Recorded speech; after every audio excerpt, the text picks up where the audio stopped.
What's going on, everybody? So I want to encourage you guys with this video. I was parking and I looked and I see that as I was beginning to do this video, that the sun out of the corner of this video, if you look here, is shining down, and it's shining down onto this video, into this car. It's not a filter, but you can see that at a certain angle, this sun, you can clearly see that the sun rays are hitting, and it's evident that the light is shining.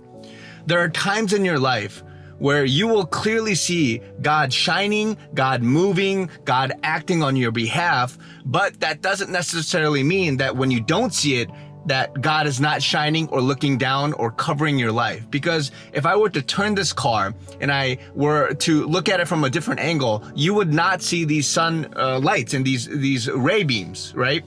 And here's the thing, what you've got to know about God is that God is always going to look over your life. He's always going to cover you. He's always going to see you, and his bright, shining light, the glory of God, his love, his grace, and his mercy is always going to pour down into your life. And no matter what happens, if you have to turn the other way, if you turn towards him, if you turn at him at an angle, if you go into the corner of a bush or that tree over there behind that car, the sun rays, though you may not see it in that moment, doesn't necessarily mean that he's not there watching over you, covering you, and getting into your life and in your presence. So you got to remember this. A lot of us, we forget who God is. A lot of us, we forget his love, his undying love for us, and who he is in his sovereignty over our life. But just because you don't see these rays, just because at a different angle, once I drive out of here and go into the street over there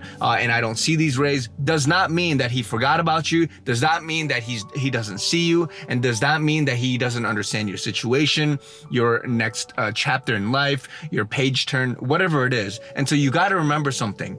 Though you may not see it, doesn't mean that he's not there. Though you may not hear it, though you may not sense it, though you may not necessarily see the fruit sometimes during a drought period, he is always there. And so you have to remember that. And so God, he loves you. He loves you so very much. He will not forsake you. He will never forget you. He will take your mess into a message. He will take your test into a testimony. He will take your trial into a triumph. He will take your misery into a ministry, and he will look at every single thing in your life and make sure that it's covered. So never forget that. You see the light here now, but in a moment you may not see it, but that doesn't mean he's absent in your life. So God bless you, love you, and talk to you guys very soon.